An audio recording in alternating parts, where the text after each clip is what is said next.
Welcome dear rockets, कैसे हैं आप सभी। तो आज हम आपके लिए एक बहुत ही यूनिक और काफी इमोशनल सीरीज लेकर आ गए हैं। इसकी कहानी आपका दिल छू जाएगी और ऐसा कहा जाता है कि जब इस सीरीज के कास्ट टीम को सीरीज की स्क्रिप्ट दी गई तो वो तो उसे पढ़कर ही रोने लग गए थे। इतनी हार्ट टचिंग कहानी होने वाली है ये। चलिए शुरू करते हैं। तो सीरीज की शुरुआत में हम सियोन नाम के एक बंदे को देखते हैं जो एक स्टूडियो चलाता है, लेकिन ऐसा वैसा स्टूडियो नहीं जिसमें लोग अपनी फोटो खिंचवाते हैं, बल्कि सियोन के स्टूडियो में सिर्फ आत्माएं आकर अपनी फोटो खिंचवाती हैं। असल में जब कोई इंसान मरता है और मरने से पहले उसकी कोई आखिरी इच्छा अधूरी रह जाती है, तो मरने के बाद भी उस इंसान की आत्मा को शांति नहीं मिलती, राइट। उसी तरह की आत्माओं की मदद के लिए ये स्टूडियो बनाया गया है। मरने के बाद जब आत्माएं स्वर्ग या नर्क की ओर जाती हैं, तब रास्ते में ये स्टूडियो पड़ता है। उस स्टूडियो तक आने के लिए आत्माओं को काफी सारी कठिनाइयों का सामना करना पड़ता है। कुछ आत्माएं तो स्टूडियो आने से पहले ही हमेशा के लिए खत्म हो जाती हैं, जिससे ना तो उन्हें स्वर्ग मिलता है और ना ही नरक। लेकिन जो आत्मा स्टूडियो तक पहुंच जाती है, तब स्टूडियो का फोटोग्राफर उन आत्माओं की फोटो खींचकर उन्हें उनकी आखिरी इच्छा पूरी करने का मौका देता है। पहले तो वो स्टूडियो और उसके अंदर रखा कैमरा एक गार्डियन एंजल के कंट्रोल में था, वही आत्माओं की फोटो खींचा करती थी। लेकिन एक दिन एक आदमी जो अपने बेटे की बीमारी के इलाज ढूंढने के लिए निकला था, वो गलती से उस स्टूडियो तक पहुंच गया। हालांकि स्टूडियो में सिर्फ मरे हुए लोग आ सकते हैं, लेकिन वो पहला इंसान था जो जिंदा स्टूडियो में आ गया था। वहां पर आते ही उस इंसान ने वो कैमरा चुरा लिया, इस उम्मीद में कि शायद ये कैमरा उसके बेटे का इलाज कर देगा, क्योंकि ये कैमरा आत्माओं की दुनिया का है। लेकिन फिर हुआ ये कि इस चीज से स्टूडियो की गार्डियन एंजल को गुस्सा आ गया कि आखिर इस इंसान की इतनी हिम्मत कैसे हुई कि हमारा कैमरा चुरा ले। इसी गुस्से में वो एंजल उस आदमी के घर पहुंच गई उसे मारने के लिए। लेकिन इससे पहले कि वो उसे मार पाती, वो आदमी गार्डियन एंजल के पैरों में गिरकर उनसे भीख मांगता है कि देखो, मैंने ये सब अपने बेटे के लिए किया है, आप चाहो तो मेरी जान ले लो, लेकिन मेरे बेटे को बचा लो। इसके बदले आप जो चाहोगे मैं वो करने को तैयार हूँ, प्लीज। ये सुनकर गार्डियन एंजल कहती है कि ठीक है, मैं तेरे बेटे की जान बख्श दूंगी और उसे ठीक भी कर दूंगी, लेकिन मेरी एक शर्त है, तेरे बेटे की जान के बदले तेरी पूरी आने वाली पीढ़ी को मेरा शाप सहना पड़ेगा। वो शाप यह होगा कि तेरे परिवार का कोई भी लड़का 35 साल का होते ही मर जाएगा। उसकी जिंदगी 35 साल से एक भी दिन एक्स्ट्रा नहीं होगी, चाहे वो इंसान कितना भी हट्टा कट्टा क्यों ना हो, उसकी जान चली जाएगी। उसी के साथ साथ अब से तुम्हारे परिवार के लड़के को ही वो स्टूडियो संभालना होगा और आत्माओं को उनकी आखिरी इच्छा पूरी करने में मदद करनी होगी। तो बताओ, मेरी शर्त मंजूर है? ये सुनकर वो आदमी कहता है कि मुझे आपकी शर्त मंजूर है, मुझे बस मेरा बेटा चाहिए। इसीलिए गार्डियन एंजल उस आदमी के परिवार के ऊपर वो श्राप डाल देती है, जिससे उस आदमी का बेटा ठीक हो जाता है। अब हम कई सालों के बाद का सीन देखते हैं, जहां सियोन नाम का बंदा चर्च में आया होता है। असल में सियोन उसी कैमरा चोरी करने वाले की पीढ़ी से आता है दोस्तों, इसीलिए सियोन के ऊपर भी श्राप है कि वो अपने 35वें जन्मदिन पर मर जाएगा। उसका जन्मदिन आने में करीब अब 104 दिन बाकी होते हैं। साथ ही सियोन से पहले उसके पिता से पहले उसके दादाजी वो स्टूडियो चलाया करते थे, जो सभी अपने 35 साल की एज को पूरा करते ही मारे गए। इसीलिए अब सियोन के ऊपर जिम्मेदारी है उस स्टूडियो को चलाने की। सियोन ने अभी तक शादी नहीं की, तो उसका बेटा भी नहीं है, तो अब अगर सियोन मरा तो उसके बाद स्टूडियो का ख्याल रखने के लिए कोई नहीं होगा। सियोन चर्च में आकर सो रहा होता है, क्योंकि रात को वो सो नहीं पाता। रात भर आत्माएं स्टूडियो के अंदर आती रहती हैं, इसीलिए, और उन सभी आत्माओं की इच्छा को सियोन को पूरा करना होता है। तभी चर्च में 2 आत्मा आती है। ये दोनों सियोन के दोस्त हैं जो स्टूडियो के काम में उसकी मदद करते हैं। सियोन के अलावा उन दोनों को कोई नहीं देख सकता। उनमें से एक जून नाम की आत्मा है। उसका काम यह है कि जो भी आत्मा स्टूडियो के अंदर आती है, उसके बारे में जानकारी निकालकर सियोन को बताना कि उस आत्मा की मृत्यु कैसे हुई, उसके साथ क्या क्या हुआ था, वगैरह वगैरह। और दूसरी आत्मा है पार्क नाम की। वो बड़ी ताकतवर है। जब कभी कोई गुस्से वाली आत्मा आकर कुछ गड़बड़ी करने की कोशिश करती है, तो पार्क ऐसी आत्माओं को रोकने का काम करता है। अब पार्क चर्च में आकर सियोन को अपने साथ चलने के लिए कहता है, क्योंकि स्टूडियो में कोई आत्मा आई हुई है जो अपनी आखिरी इच्छा पूरी करवाना चाह रही है। लेकिन सियोन को जोर की नींद आ रही होती है, तो वो जाने से मना कर देता है। पार्क भी सीधा उसे गोद में उठाते हुए स्टूडियो लेकर जाता है, जो देखकर तो चर्च में आए लोगों के साथ साथ फादर की भी हालत खराब हो जाती है और डर के मारे सभी जोर जोर से भगवान को याद करने लग जाते हैं। तो वहीं बेचारा सियोन, जो रात भर सोया नहीं था, अब दिन में भी उसे स्टूडियो में काम करना पड़ रहा है। अभी जो आत्मा आई थी ना, उसकी मृत्यु शादी के कुछ दिनों पहले हो गई थी, इसीलिए उस आत्मा की इच्छा होती है कि वो शादी करे। साथ ही दोस्तों, मैं आपको बता दूं कि जो भी आत्मा स्टूडियो में आती है, उन्हें विजिटर कहा जाता है। उनके पास सिर्फ 3 दिन का टाइम होता है। इन 3 दिनों के अंदर सियोन को उनकी आखिरी इच्छा पूरी करनी पड़ती है। इसलिए सियोन बेचारा दुल्हन बनकर उस आत्मा के पास आ जाता है, ताकि उसकी इच्छा पूरी कर सके। लेकिन जैसे ही वो आत्मा का चेहरा देखता है, डर जाता है कि ये तो बड़ी भयानक है, इसीलिए वो उससे शादी करने से मना कर देता है। जिस चीज से क्या होना था, वो आत्मा गुस्सा हो जाती है और सियोन पे हमला करके उसकी जान लेने की कोशिश करती है। और फिर यहाँ पार्क को अपनी शक्तियों का इस्तेमाल करके उस आत्मा को गायब करना पड़ता है। अब अगले सीन में हम हैन नाम की एक लड़की को देखते हैं, जो कि एक लॉयर है और वो दूसरी सीनियर लॉयर के अंडर काम करती है। तभी वहां पर एक क्लाइंट आता है जो कि हैन की सीनियर का पुराना क्लाइंट है। वो बंदा काफी अमीर भी है, लेकिन उसने एक लड़की के साथ गलत हरकत करने की भी कोशिश की थी। वो हैन को सारी बातें बताता है कि उसने उस लड़की के साथ क्या किया और उससे कहता है कि तुम मेरी लॉयर हो तो मुझे इस मैटर से बाहर निकालो कैसे भी करके। लेकिन उल्टा हैन चुपके से उसका बयान रिकॉर्ड करके उसको धमकाने लग जाती है कि तुम्हारी गाड़ी बड़ी कमाल की है, मुझे दे दो, मैं ये बयान डिलीट कर दूंगी। ये सुनकर वो बंदा तो सदमे में चला जाता है कि यार भारी मिस्टेक हो गई मुझसे। वो तो हैन की सीनियर पर चिल्लाते हुए कहता है कि ऐसे लोगों को काम पे रख दियो, मैं जा रहा हूं दूसरे लॉयर को ढूंढने के लिए, तुम्हारी जरूरत नहीं है मुझे अब कोई भी। अब इस चीज से हैन की सीनियर को भी काफी गुस्सा आ जाता है कि हैन ने मेरे सबसे खास क्लाइंट को भगा दिया, इसीलिए वो गुस्सा होकर हैन को वहां से भगा देती है। और बेचारी हैन क्या करती, वो भी परेशान हो जाती है, क्या करूंगी। इसके बाद जब वो घर आती है तो मकान मालिकिन उसे साफ कह देती है कि मैंने ये कमरा किराए पर लगा दिया है क्योंकि तुम ठीक से किराया नहीं देती हो, इसलिए जाओ और अपना दूसरा ठिकाना ढूंढ लो। लो एक और मुसीबत आ गई हैन के लिए। उसको अब समझ नहीं आता कि कहाँ जाऊं, क्या करूं।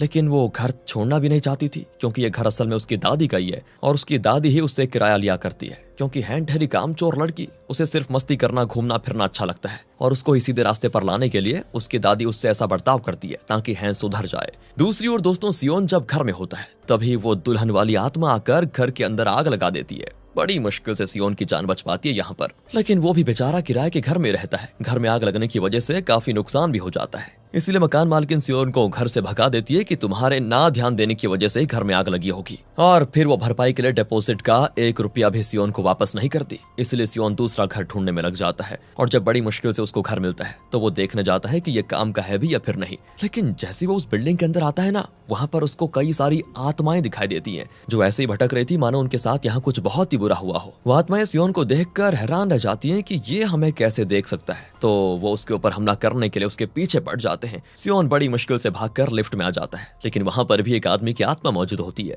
जो सियोन पर यहाँ भी हमला करती है। और तब लिफ्ट के अंदर हैन आती है और यहाँ किसी काम के सिलसिले में ही वो आई हुई है। वो तो आत्मा को नहीं देख पाती, लेकिन सिर्फ सियोन को देख रही होती है कि आखिर ये बंदा लड़ किससे रहा है। वो कहती है कि शायद ये आदमी पागल होगा, हवा से लड़ रहा है, बताओ या अपने आप से, पता नहीं क्या कर रहा है। जबकि दोस्तों सियोन की नजर में वो उस आत्मा से लड़ रहा था। तब जैसे वो आत्मा हैन की ओर बढ़ने वाली होती है ना, सियोन हैन को पकड़ लेता है। पर ऐसा होते ही मानो कोई अजीब सी शक्ति निकली हो हैन के अंदर से, जिससे वो आत्मा उड़कर दूर हो जाती है। सियोन हैरान कि अचानक से यहाँ पर क्या हो गया, ये लड़की है कौन, कैसी शक्ति निकली इसके अंदर से। लेकिन वो कुछ पूछ पाता, हैन वहां से निकल जाती है। अब हैन को एक केस के बारे में पता चलता है जिसमें टीना नाम की लड़की ने सबके सामने अपना जुर्म कबूल किया है कि उसने अपने पैरालाइज पति डेविड को जान से मार दिया। वो अब और ज्यादा डेविड को बर्दाश्त नहीं कर पा रही थी, लेकिन सारे सबूत इसके खिलाफ थे कि डेविड की हत्या हुई है। लेकिन रिपोर्ट के हिसाब से डेविड की जान अपने आप से गई है। यही केस हैन को मिलता है, इसीलिए वो फैसला करती है कि वो इस केस पर काम करेगी और टीना से मिलने जाती है वो, जिसका अब भी यही कहना होता है कि मैंने ही अपने पति को मारा है, मुझे जेल में बंद कर दो, बेकार में तुम लोग क्यों अपना समय बर्बाद कर रहे हो।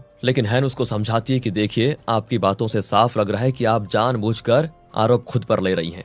जो भी परेशानी है आप मुझे आराम से खुलकर बता सकती हैं, इससे देखो मैं आपकी मदद कर पाऊंगी, प्लीज। दूसरी तरफ आत्माओं की दुनिया से डेविड, जिसकी आखिरी इच्छा बाकी थी, वो आता है स्टूडियो की ओर। बड़ी मुश्किलों का सामना करके वो आखिरकार स्टूडियो में पहुंच जाता है। सियोन उससे कहता है कि बताइए विजिटर, क्या इच्छा बाकी रह गई आपकी जिसको पूरा करने के लिए आप यहाँ पर आगे बताइए। वो कहता है कि मेरी पत्नी टीना को पुलिस स्टेशन से बाहर निकाल दो, उसने मुझे नहीं मारा, वो खुद पर गलत आरोप ले रही है, अगर वो जेल में रहेगी तो मेरी आत्मा को कभी शांति नहीं मिलेगी। सियोन कहता है कि देखिए मैं कोई लॉयर नहीं हूँ, मैं ये तो नहीं कर सकता, लेकिन आप दोनों को मिलवा जरूर सकता हूँ ताकि आप खुद उनको समझाओ। इस पर डेविड मान जाता है। अब दोस्तों सियोन टीना से मिलने जाता है, कहता है कि मैं आपको किसी खास इंसान से मिलवाना चाहता हूँ, वो इंसान कोई और नहीं बल्कि आपके पति डेविड है, वो आपसे कुछ बात करना चाहते हैं। अब जाहिर सी बात है दोस्तों, मरे हुए आदमी से कोई बात करवाने के लिए बोलेगा तो विश्वास नहीं होगा ना। ऐसा ही टीना के साथ भी होता है। टीना भी यकीन नहीं करती, इसलिए सियोन उसको डेविड की कही हुई बात बताता है कि उस टाइम वो सोए नहीं थे जब आपने उनको तकिए से मारने की कोशिश की थी, पर आपकी हिम्मत नहीं हुई तो आपने अपने हाथ पीछे कर लिए।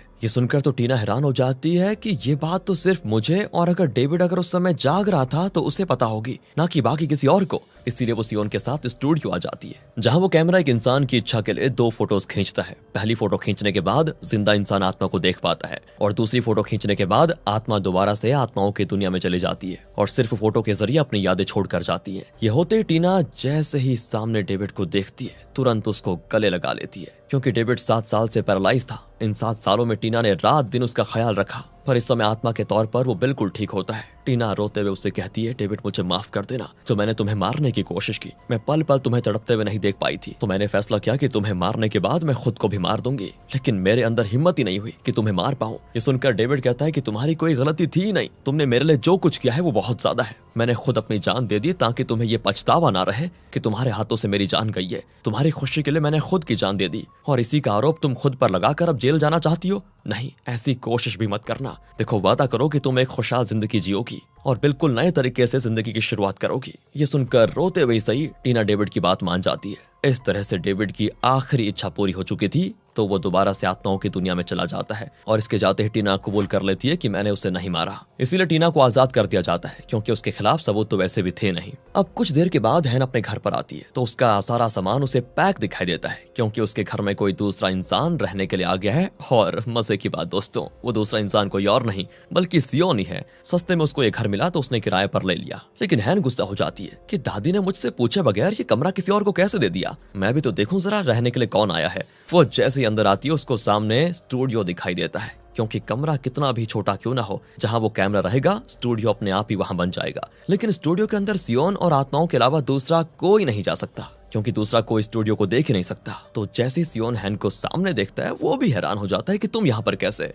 सुबह तो हम मिले थे, दोपहर होते ही तुम मर गई क्या जो यहाँ पर आई हो? हैन कहती कि पागल हो गया हो क्या? मैं क्यों मरूंगी? मैं तो बिल्कुल ठीक हूँ, बस तुम्हें देखने के लिए आई थी कि यहाँ पर ये नया किराएदार है कौन, क्योंकि मैं तो यहाँ से जाने वाली हूँ नहीं। तो बेटर यही होगा कि जल्दी से तुम अपना सामान उठाओ और सुबह होते ही चलते बनो। इतना कहकर हैन वहां से चली जाती है। सियोन बस सोचते रह जाता है कि ऐसा कैसे हो सकता है कि हैन जिंदा होते हुए भी स्टूडियो देख सकती है। कुछ तो गड़बड़ी जरूर है, मुझे इसके बारे में पता लगाना ही होगा। अब हमें सियोन के पूर्वजों के बारे में बताया जाता है कि कैसे जिस दिन उनका 35 साल पूरा होता, उसी दिन उनकी जान ली जाती। ऐसे सियोन के पिता को भी मार दिया गया था, और उनके मरने के बाद से ही स्टूडियो की जिम्मेदारी सियोन के कंधों पर आ गई। और अब प्रेजेंट टाइम पर सियोन की रातों की नींद खत्म हो चुकी थी, क्योंकि वो यही सोचे जा रहा था कि हैन स्टूडियो के अंदर कैसे आ सकती है। क्या उसको सच में स्टूडियो दिखाई दे रहा था, या फिर वो सिर्फ घर देख रही थी उस समय? अभी कुछ भी कंफर्म नहीं है दोस्तों सियोन की तरफ से। अगले सीन में स्टूडियो के अंदर अजीब सा धुआं फैलने लगता है, सारी चीजें हवा में उड़ना शुरू कर देती हैं, और ये सारा काम एक छोटे बच्चे की आत्मा कर रही थी, जो आत्माओं की दुनिया से यहाँ पर आ गया था। उसकी भी कोई आखिरी इच्छा पूरी रह गई थी, तो वो स्टूडियो आया है। सियोन कहता है कि यार, बच्चों की आत्माएं क्यों आती हैं? वो सबसे ज्यादा परेशान करके रख देती है। पहले भी बच्चों की आत्माओं से परेशान हो चुका हूं मैं, बताओ। तब पार्क सियोन से कहता है कि 1 महीने पहले इस बच्चे का एक्सीडेंट हो गया था, जिसमें बेचारे की जान चली गई। इस बच्चे का नाम जिमी है,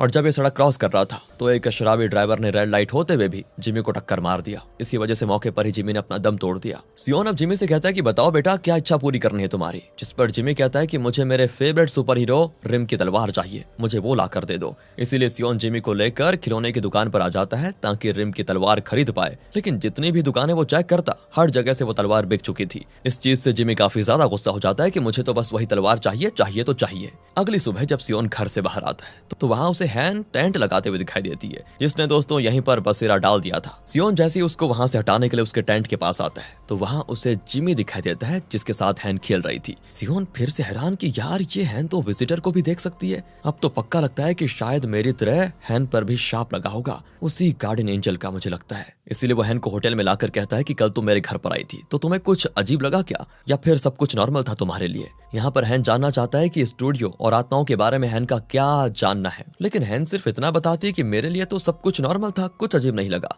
इतना बताकर वो 3 लोगों का खाना अकेले खा जाती है, बताओ, जिसको खाते खाते सिर्फ सियोन देखता रह जाता है। उसको हंसी भी आ रही थी, लेकिन वो खुद को रोक लेता है। अब कुछ देर के बाद सियोन को पता चलता है कि वो तलवार एक मेले में मौजूद है, इसीलिए वो उस मेले में आकर जिमी की जिम्मेदारी पार्क और जून को देकर तलवार लेने के लिए चला जाता है। पर उसके जाते ही जिमी दोनों को बेवकूफ बनाकर वहां से भाग जाता है और सीधे मेले में आई हुई हैन के साथ आके बैठ जाता है। सियोन भी तलवार खरीदने के बाद अब जिमी की तलाश में था कि कहां गया, जो उसको हैन के पास दिखाई देता है। वो उसे जबरदस्ती पकड़ते हुए कहता है कि कितनी बार कहा है मस्ती मत करो, तेरी तलवार मिल गई है, अब जल्दी से अपनी आत्मा की दुनिया में चला जा। लेकिन तब वहां पार्क और जून असली जिमी को लेकर आते हैं, क्योंकि दोस्तों जो हैन के साथ है ना, भी असल में वो जिमी का जुड़वा भाई है, और वो कोई आत्मा नहीं बल्कि इंसान है। इसीलिए हैन उसको देख पा रही थी। तब सियोन को समझ आता है कि मैं हैन को कुछ गलत ही समझ बैठा, जबकि वो तो असली इंसान की बात कर रही थी, जिसको सभी देख सकते हैं नॉर्मली। जिमी सियोन से कहता है कि मेरे भाई से अच्छे से बात करो, ये तलवार भी मैंने उसके लिए खरीदी है। मेरी आखिरी इच्छा यह है कि मैं अपने भाई से मिलूं और उसे अपने हाथों से ये तलवार दूं।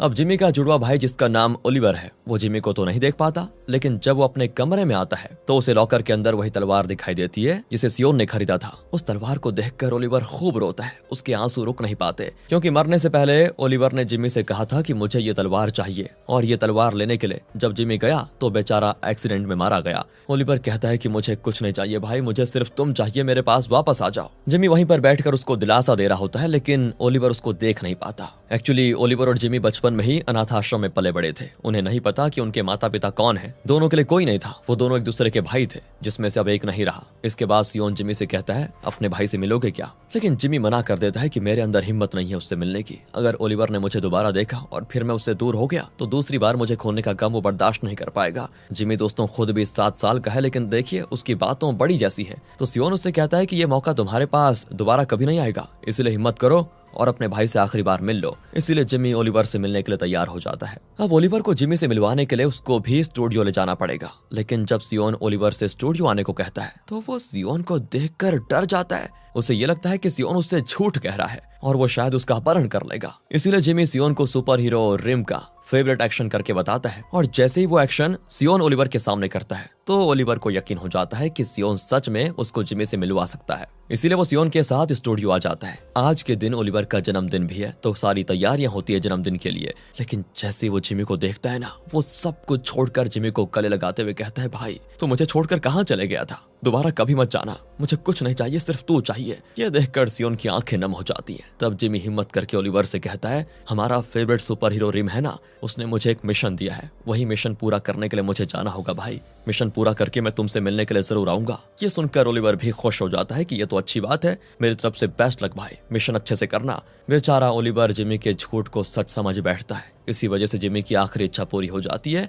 और इसके बाद वो भी दोबारा आत्माओं की दुनिया में चला जाता है और पीछे यादों से जुड़ी फोटो ओलिवर के लिए छोड़ जाता है। दूसरी तरफ अनाथ आश्रम वाले और हैन दोनों ओलिवर को ढूंढने में लगे होते हैं। इनको चिंता होती है कि अचानक से वो कहाँ चले गया। तब उन्हें सामने से ओलिवर आते हुए दिखाई देता है, जो बड़ा खुश लग रहा है। वो हैन को बताता है कि तुम्हें पता है, फोटो स्टूडियो वाले अंकल ने मुझे जिमी से मिलवाया, उस अंकल के पास जादू है। कहकर वो उसे फोटो भी दिखाता है दोस्तों, जो सियोन ने ओलिवर और जिमी की कैमरे से खींची थी। ये देखकर हैन हैरान हो जाती है कि ऐसा कैसे हो सकता है, सियोन ने ये किया कैसे। इसीलिए वो उससे मिलने के लिए निकल जाती है। तो वहीं सियोन जब अपने स्टूडियो की ओर जा रहा होता है, तभी कई सारी आत्माएं उसके पीछे पड़ जाती हैं। वो उसे मारते हुए कहती हैं कि हमें वो कैमरा चाहिए। ये देखकर सियोन उनसे बचकर वहां से भागने लग जाता है, पर आत्माओं की तादाद इतनी बढ़ती जाती है कि वो सब मिलकर सियोन को पकड़ लेते हैं। कुछ आत्माएं तो एक बिल्डिंग के ऊपर लगा बड़ा बोर्ड हिलाकर उसे सियोन पर गिराकर उसे मारने की कोशिश करते हैं, लेकिन इससे पहले कि बोर्ड सियोन पर गिरता तभी वहां पर हैन आकर सियोन को साइड कर लेती है, जिससे सियोन बच जाता है फिलहाल। और इस बार भी दोस्तों हैन के आते ही उसके अंदर से निकलने वाली शक्ति सारी आत्माओं को वहां से गायब कर देती है। यानी कि पक्का इस हैन के अंदर भी कुछ ना कुछ तो है, और वो सियोन के चारों तरफ एक चक्र बना देती है ताकि उसके अंदर आत्माएं आ ही ना पाए। सियोन भी हैरान था दोस्तों कि अब इसका पता लगाना ही होगा कि हैन के अंदर क्या चीज है। हैन और सियोन दोनों अनजाने में सही पर कई बार एक दूसरे से मिल चुके थे, जिससे दोनों में नजदीकियां बढ़ने लगी थी। लेकिन हैन की मिस्ट्री क्या है, सियोन 35 साल होते ही मर जाएगा क्या या फिर नहीं, आगे के पार्ट्स में पता चलेगा। अब इस पार्ट की शुरुआत में हमें सियोन के बचपन का सीन दिखाया जाता है, जहां पिता के मरने के बाद सियोन अपने अंकल के साथ रहता था। लेकिन जब उसके अंकल का 35 साल पूरा होने वाला था तो वो घर छोड़कर दुनिया के किसी और जगह चले गए, इस उम्मीद में कि शायद दूसरी जगह जाने के बाद वो शाप से बच जाएं और 35 साल होते उनकी जान ना जाए। तो वो सियोन को भी साथ चलने को कहते हैं, लेकिन वो मना कर देता है। और इसके बाद से ही सियोन ने अपने अंकल को कभी नहीं देखा। उसे तो ये तक नहीं पता कि उसके अंकल 35 साल होते ही मारे गए या फिर अभी भी इस दुनिया के किसी कोने में जिंदा छुपे हैं, कुछ नहीं पता। अब प्रेजेंट टाइम में सियोन हैन से कहता है कि ये क्या चीज तुम्हारे अंदर से निकल रही है जो आत्माओं को दूर भगा रही है, बताओ। देखो मैं जानता हूँ कि तुम कोई नॉर्मल इंसान नहीं हो, तुम्हारे अंदर कुछ तो खास बात है, मुझे बताओ कि वो क्या है। लेकिन हैन कहती है कि अरे क्या हो गया तुम्हें, अपने दिमाग का इलाज कराओ। तुम एक तो अपने आप ही किसी से लड़ते झगड़ते रहते हो जबकि कोई सामने होता भी नहीं, और तुम्हें देखकर तो ऐसा लगता है तुम्हारा दिमागी संतुलन खराब हो रखा है, तुम्हें ना इलाज की सख्त जरूरत है। तभी वहां पर पुलिस आ जाते हैं जो सियोन को पकड़ने आए हुए थे, क्योंकि हैन ने सियोन के खिलाफ पुलिस में शिकायत कर दी थी कि सियोन ने ओलिवर का अपहरण किया। सियोन चिल्ला चिल्लाकर कह रहा होता है कि पागल हो क्या, मानता हूँ ओलिवर को मैं अपने साथ लेकर गया था, लेकिन उसको अनाथ आश्रम तक छोड़ा मैंने, ये समझे। ऊपर से वो मेरे साथ अपनी मर्जी से गया था, मैंने कोई जोर जबरदस्ती नहीं की थी उसके साथ। अरे आप लोगों को विश्वास नहीं हो रहा है तो आप उसी से पूछ लो। लेकिन पुलिस वाले सुनते ही नहीं। हैन ने जानबूझकर सियोन को इस चीज में फंसाया था, क्योंकि सियोन दोस्तों जिस घर में अभी किराए पर रह रहे हैं ना, उसी घर के बाहर टेंट लगाने पर सियोन ने हैन के खिलाफ पुलिस में शिकायत कर दी थी कि इस लड़की को मेरे घर के आगे से दूर करो, जबरदस्ती डेरा डालकर बैठी हुई है। इसी वजह से हैन ने बदला लेने के लिए सियोन को फंसा दिया दोस्तों। और अब पुलिस स्टेशन में आते ही सियोन को वहां कई सारी आत्माएं दिखाई देती हैं जो उस पर हमला करने के लिए उसकी ओर बढ़ती है, लेकिन वो अभी दोस्तों हैन के साथ बैठा हुआ है, इसलिए हैन की शक्ति उस आत्मा को सियोन के करीब तक आने नहीं देती। ये देखकर सियोन हैन से और ज्यादा चिपकने की कोशिश करता है ताकि आत्माएं उसका कुछ न बिगाड़ पाए, लेकिन हैन भी कहते कि देखो देखो मुझसे जरा दूर हो जाओ, नजदीक आए तो छेड़खानी का केस ठोक दूंगी, बता रही हूँ। इतना कहकर वो सियोन से दूर जाकर बैठ जाती है। पुलिस ऑफिसर सियोन से कहता है कि कोई बंदा है तुम्हारी पहचान का तो उसको लेकर आ जाओ ताकि तुम्हारी जमानत करवा पाए, वरना जेल में जाना पड़ेगा। सियोन बेचारा जून को फोन लगाता है, लेकिन वो फोन नहीं उठाता, वो कहीं और मस्ती में लगा होता है। इसलिए पुलिस वाले सियोन को जेल में डाल देते हैं, जहां पर कई सारी आत्माएं सियोन के अंदर आने का इंतजार कर रही थी। सियोन की तो डर के मारे हालत खराब हो जाती है। वो हैन से कहता है कि प्लीज मुझे माफ कर दो और ये केस वापस ले लो, वरना ये सब मुझे मार डालेंगे। हैन कहती ठीक है मैं ये केस वापस ले लूंगी, लेकिन पहले बताओ कि हवा में लड़ाई क्यों करते रहते हो तुम, ये क्या तुम्हें भूत वगैरह दिखाई देते हैं? सियोन कहता है कि हाँ बिल्कुल ठीक कहा तुमने, मुझे भूत दिखाई देते हैं और मैं भूतों का फोटोग्राफर हूँ जो उनकी आखिरी इच्छा पूरी करता है। अब तो मुझे बाहर निकालो प्लीज। अब जाहिर सी बात है दोस्तों, भूतों की बातों पर कौन विश्वास करेगा। तो ये सुनकर हैन और पुलिस वाले दोनों सियोन पर हंसना शुरू कर देते हैं कि पागल हो गया ये। हैन जैसी वहां से जा रही होती है कि सियोन उसका हाथ पकड़ते हुए कहता है मुझे छोड़कर मत जाओ, मुझे तुम्हारी जरूरत है, लेकिन तब भी हैन वहां से चली जाती है। पर घर आकर वो सिर्फ यही सोचती है क्या सियोन सच कह रहा था कि उसे भूत दिखाई देते हैं? नहीं यार, भूत वगैरह होते कहाँ है, वो जरूर कोई पागल आदमी है जो बेकार की बातें कर रहा है। मैं भी खामखा उसके बारे में सोच रही हूँ। अगले दिन जून तुरंत जेल में आता है और किसी दूसरे बंदे के शरीर में घुस जाता है और उस आदमी के जरिए सियोन की जमानत करवा देता है। सियोन तो उस पर बहुत चिल्लाता भी है कि अबे कहाँ मर गया था, आइंदा ऐसा किया तो मुझसे बुरा कोई नहीं होगा, समझ गया। फिर सियोन चर्च में फादर से मिलने जाता है और उनसे कहता है कि फादर देखिए मैं जल्दी चर्च में नहीं आता, लेकिन आज आया हूँ भगवान का धन्यवाद करने के लिए, क्योंकि मेरी जिंदगी को खत्म होने के लिए करीब अब 100 दिन बचे हैं। मेरे पास तो जीने की कोई उम्मीद ही नहीं थी, लेकिन भगवान ने हैन के रूप में एक उम्मीद मुझे भेज दी जो शायद मेरी मौत को टाल सकती है। मैं बस आपसे यही जानना चाहता हूँ कि क्या हैन सच में मेरी मदद करने के लिए आई है या फिर बात कुछ और ही है। तब फादर कहता है कि देखो भगवान ने क्या सोचा होता है वो हम नहीं जान सकते, बस तुम अच्छे की उम्मीद रखो, सब अच्छा होगा। तभी सियोन को पता चलता है कि फादर का कुछ टाइम पहले देहांत हो गया है और जिस फादर से वो बात कर रहा है वो फादर की आत्मा है। ओह, ये देखकर सियोन तुरंत वहां से भाग जाता है कि कहीं ये आत्मा अब मुझ पर हमला न कर दे। लेकिन अब बात यह है कि आत्माओं का फोटोग्राफर होने के बावजूद भी ये उनसे डरता क्यों है और आत्माएं उसे मारने की कोशिश क्यों करती हैं, आगे पता चलेगा दोस्तों, इतनी जल्दी नहीं। अब सियोन हैन से मिलने उसके टेंट में आ जाता है, लेकिन वहां वो मौजूद ही नहीं होती। सियोन तब हैन की दादी से कहता है मुझे हैन से मिलना है, कब तक आएगी कुछ पता है आपको? लेकिन दादी बात को टालते हुए कहती है कि मैंने सुना है तुम एक फोटोग्राफर हो और अगर तुम अच्छी सी मेरी फोटो खींचोगे तभी मैं बताऊंगी कि हैन अभी कहां पर हो सकती है। इसलिए सियोन उनकी फोटो खींचते हुए उनसे पूछता है कि क्या कभी आपने हैन के साथ कुछ अजीब होते हुए देखा, जैसे कभी उसने कहा हो कि उसको भूत वगैरह दिखाई देते हैं, ऐसा कुछ। अभी दोस्तों सियोन के मन में ये चल रहा है कि हैन मुझसे झूठ बोल रही है, उसका कोई ना कोई राज तो है जो वो बताना नहीं चाहती, इसीलिए वो दादी से पूछ रहा है डायरेक्टली। तो दादी कहती नहीं ऐसा तो हैन ने कभी नहीं कहा, लेकिन उसकी जिंदगी बड़ी मुश्किल से गुजर रही है। बचपन में ही कार एक्सीडेंट में उसके माता पिता मारे गए, अकेली बच गई थी बेचारी, तब से मैंने उसको पाला है। ये जानकर सियोन को काफी बुरा लग जाता है कि हैन भी उसी की तरह इस दुनिया में अकेली है। तो इसके बाद वो दादी का फोटो खींचता है तो दादी उसे हैन के ऑफिस की लोकेशन बता देती है जहां वो अभी हो सकती है। इसीलिए सियोन उससे मिलने तुरंत उसके ऑफिस आता है और उससे कहता है कि रुको मेरी बात सुनो, तुम्हें शायद मेरी बातों पर यकीन नहीं हुआ होगा, लेकिन मैं सच में भूतों को देख सकता हूँ और तुम्हारे अंदर भी पक्का कोई ना कोई ऐसी बात है जिसके बारे में तुम नहीं जानती। तुम मेरी मदद करो, मैं तुम्हें तुम्हारी शक्तियां समझाने में मदद करूंगा। ये सुनकर हैन कहती है कि ओ अगर तुम भूतों को देख सकते हो तो मुझे कोई प्रूफ दिखाओ। ये सुनकर पार्क हैन के पीछे खड़ा हो जाता है और हैन जो भी मोबाइल में टेक्स्ट मैसेज पढ़ रही थी ना वो सियोन को बता देता है और दूर बैठे सियोन वो सारे मैसेजेस हैन को सुनाने लगता है कि देखा ये मैसेज है ना तुम्हारे फोन में। और तब ये देखकर हैन डर जाती है कि इतनी दूर से कैसे सियोन ने मेरे मोबाइल का मैसेज पढ़ लिया। तब सियोन कहता है कि रात को स्टूडियो में आ जाना, मैं तुम्हें और भी चीजें दिखाकर यकीन दिलाऊंगा कि मैं आत्माओं को देख सकता हूँ। इतना कहकर वो चला जाता है। अब रात को सियोन जब हैन के इंतजार में होता है तभी वहां पर आत्माओं की दुनिया से फादर की आत्मा आ जाती है जिसको अपनी आखिरी इच्छा पूरी करवानी है। फादर कहते हैं कि देखो सियोन, मेरे कमरे में मेरा लैपटॉप रखा हुआ है, उसमें कुछ अश्लील वीडियोस हैं, तो प्लीज उन्हें डिलीट करवा दो। वो डिलीट नहीं हुई तो मेरी आत्मा को शांति नहीं मिलेगी।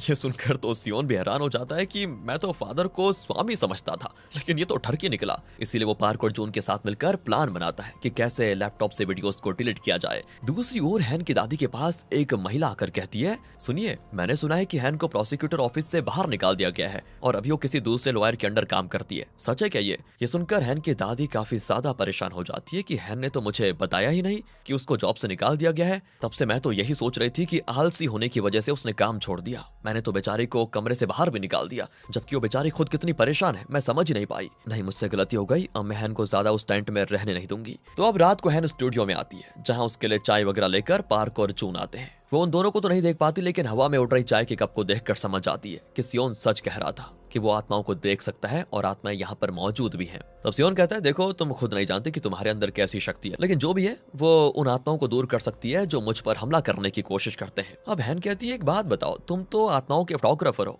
उनसे बात कर सकते हो, फिर वो तुम्हें मारना क्यों चाहती हैं? जिस पर सियोन कहता है कि इस फोटो स्टूडियो में वही आत्माएं आती हैं जो मुश्किलों को पार कर पाती है। मतलब यहाँ तक आना आत्माओं के लिए सबसे मुश्किल काम होता है, लेकिन इस दुनिया में जो आत्माएं पहले से मौजूद होती हैं वो मतलब भटकती आत्माएं हैं जो बिना मुश्किलों का सामना किए कैमरा हासिल करना चाहती हैं ताकि उनकी आखिरी इच्छा पूरी हो सके। यही वजह है कि वो मेरी जान लेने की कोशिश करती रहती है ताकि मुझे मारकर वो कैमरा छीन पाए। मुझे बस कुछ दिनों के लिए तुम्हारी सख्त जरूरत है, करीब 100 दिनों तक तुम मेरे साथ रहो, उसके बाद तो मैं हमेशा हमेशा के लिए कहीं दूर चला जाऊंगा। हालांकि दोस्तों, अभी वो हैन को ये नहीं बताता कि 100 दिनों के बाद वो मर जाएगा। हैन भी कहती है, ठीक है, मैं तुम्हें सोच कर बता दूंगी कि मैं तुम्हारा साथ देना चाहती हूँ या फिर नहीं। अगले सीन में सियोन फादर की आत्मा के साथ उसके चर्च में आता है ताकि लैपटॉप ले पाए, लेकिन जैसे वो लैपटॉप लेता है ना, वहाँ चर्च के बाकी लोग पहुंच जाते हैं जो सियोन को देख लेते हैं। तो वो उनसे कहता है कि मुझे फादर ने भेजा है उनका लैपटॉप लाने के लिए, लेकिन चर्च के बंदे समझ चुके थे कि ये झूठ बोल रहा है, फादर तो मर चुके हैं, फिर फादर इसको कैसे यहाँ पर भेजेंगे। इसीलिए वो सभी सियोन को जेल में डाल देते हैं।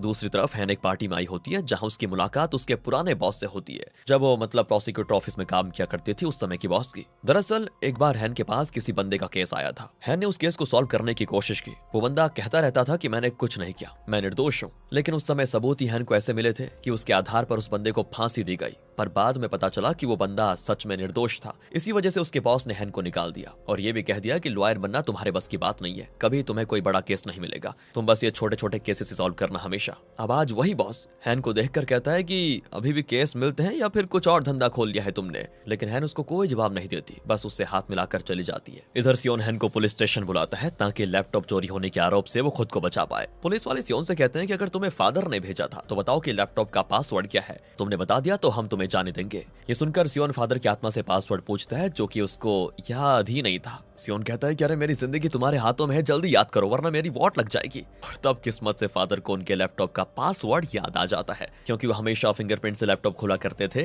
तो पासवर्ड भूल गए। बड़ा ही अश्लील पासवर्ड होता है दोस्तों, जो मैं बता नहीं सकता। और जैसे लैपटॉप खुलता है उसमें कुछ गाने की वीडियोस होती हैं और भी कुछ वीडियोस अलग तरह की, जिन्हें सियोन प्ले करने से पहले ही डिलीट कर देता है। अब लैपटॉप खुलने की वजह से सियोन को पुलिस स्टेशन से भेज दिया जाता है। तो इस तरह से सियोन ने फादर की आखिरी इच्छा भी पूरी कर दी थी। अब रात को हैन सियोन के साथ डिनर पर आ जाती है। वो उसे उसी बंदे के बारे में बताती है जो उसकी वजह से फांसी के फंदे पर चढ़ गया था। वो कहती है, मुझे आज भी इस बात का अफसोस है कि मेरी वजह से निर्दोष इंसान को फांसी हो गई थी, इसलिए मैं तुम्हारी मदद जरूर करूंगी ताकि कम से कम तुम्हारे तो काम आ पाऊं, इससे मुझे अच्छा लगेगा। जब भी तुम्हें मेरी शक्तियों की जरूरत हो तो मुझे कह देना, मैं तुम्हारे पास आ जाऊंगी। सियोन की खुशी का ठिकाना नहीं होता ये सुनकर। अब अगले सीन में हैन जब टेंट में सोती है ना, तब उसकी दादी वहां पर आकर कहती है, बेटा अंदर आ जाओ, तुम्हें बाहर सोने की जरूरत नहीं है। हैन तुरंत अंदर आ जाती है और अपनी दादी के पैरों पर सर रखकर लेट जाती है। हैन को समझ नहीं आ रहा था कि अचानक उसकी दादी को क्या हो गया, वो उस पर गुस्सा क्यों नहीं कर रही है, वो सोचती है। दादी तो बड़े प्यार से हैन के बालों को संवारती है, उससे कहती, बेटा मुझे माफ कर देना, मैंने तेरे साथ ऐसा बर्ताव किया,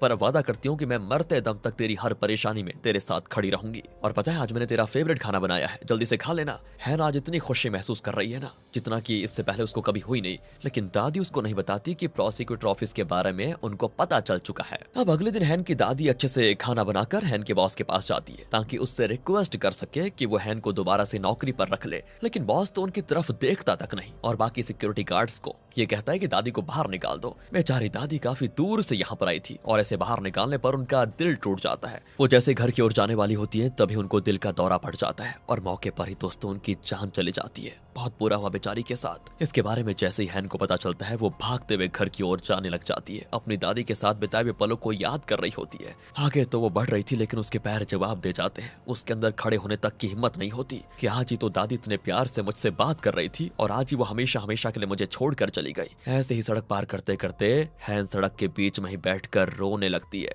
लेकिन दूसरी गाड़ी आकर हैन को टक्कर मार देती है। तभी तुरंत वहां पर सियोन आकर हैन को बचा लेता है। उसको गले लगाते हुए दिलासा देने लग जाता है कि सब ठीक हो जाएगा। तब हैन उससे कहता है, क्या तुमने मेरी दादी को देखा? अगर वो दिखाई दे तो मुझे उनसे आखिरी बात करनी है। सियोन कहता है, नहीं, अभी तक तो मैंने उनको नहीं देखा। शायद उनकी आखिरी कोई इच्छा रही नहीं होगी, इसीलिए वो स्टूडियो नहीं आई। लेकिन तभी हम कुछ देर पहले का सीन देखते हैं जहाँ हैन की दादी स्टूडियो आई थी। वो सियोन से कहती है, बेटा मेरी आखिरी इच्छा यह है कि तुम हैन को ना बताओ कि तुम मुझसे मिले थे, क्योंकि मैं नहीं चाहती कि हैन दोबारा से मुझे खोने का दर्द महसूस करे। एक बार तो मेरे मरने की खबर सुनकर उसका दिल टूट गया है और दूसरी बार तब जब वो मुझसे मिलेगी तुम्हारे कैमरे के जरिए। इसलिए मैं नहीं चाहती कि तुम उसे ये चीजें बताओ। इसी वजह से दोस्तों सियोन ने मना कर दिया कि हैन की दादी उसके स्टूडियो में आई ही नहीं। अब हैन हॉस्पिटल में अपनी दादी से मिलने जाती है, मतलब उनके शव को देखने के लिए, और उसको देखकर वो रोक नहीं पाती। हॉस्पिटल में ही फूट फूट कर रोने लग जाती है। दादी के जाने के बाद उसका कोई सहारा नहीं होता, यहाँ तक कि अंतिम संस्कार करने का भी कोई बंदोबस्त नहीं हो पाता। तब सियोन उसकी मदद करता है। वो न सिर्फ उसको दिलासा देता बल्कि हर मोड़ पर उसका साथ भी देता। तो वहीं दादी की आत्मा पार्क से कहकर हॉस्पिटल से अपना बैग और अपनी जर्नल मांगती है, जिसमें दादी ने उन सारे लोगों का हिसाब लिख कर रखा हुआ था जिसको भी उन्होंने उधार दिए थे। उनके मरने की खबर को सुनकर वो जरूर आएंगे, इसीलिए अब सियोन को वो जर्नल हैन को देना होगा ताकि हैन उनसे उधार दिए पैसों को इकट्ठा कर पाए जो आगे उसकी जिंदगी में काम आएंगे। वहीं हैन जब अपनी दादी का बैग ढूंढती है तो वो उसे कहीं दिखाई नहीं देता। सीसीटीवी चेक करने पर उसको पता चल जाता है कि कोई आत्मा उस बैग को उठाकर लेकर गई। हैन समझ जाती है कि ये काम सियोन का ही होगा। वो जरूर मेरी दादी को देख पा रहा है लेकिन मुझे बता नहीं रहा, इसीलिए वो सीधे स्टूडियो पहुंच जाती है और अपनी दादी को आवाज लगाते हुए कहती है, मैं जानती हूँ दादी कि आप यहीं पर हो, आप मुझे सुन सकती हैं, प्लीज मेरे सामने आइए। मैंने ऐसी कौन सी गलती कर दी जो आप आखिरी बार भी मुझसे मिलना नहीं चाहती? आपको हमेशा से स्प्रिंग्स के सीजन्स में फूलों को देखना अच्छा लगता था ना, मैं कभी आपको लेकर नहीं गई, प्लीज एक बार मेरे सामने आ जाइए, मैं आपको घुमाने के लिए लेकर जाना चाहती हूँ। और ये सुनकर उसकी दादी वहीं पर रोने लगती है। वो तो बहुत चाह रही थी कि वो हैन से मिले, लेकिन हैन को ही तकलीफ होगी मिलने के बाद, इसीलिए वो आखिरी बार भी उससे नहीं मिलती। लेकिन सियोन के जरिए वो हैन से कहती है, हाँ मैं यहीं पर मौजूद हूँ और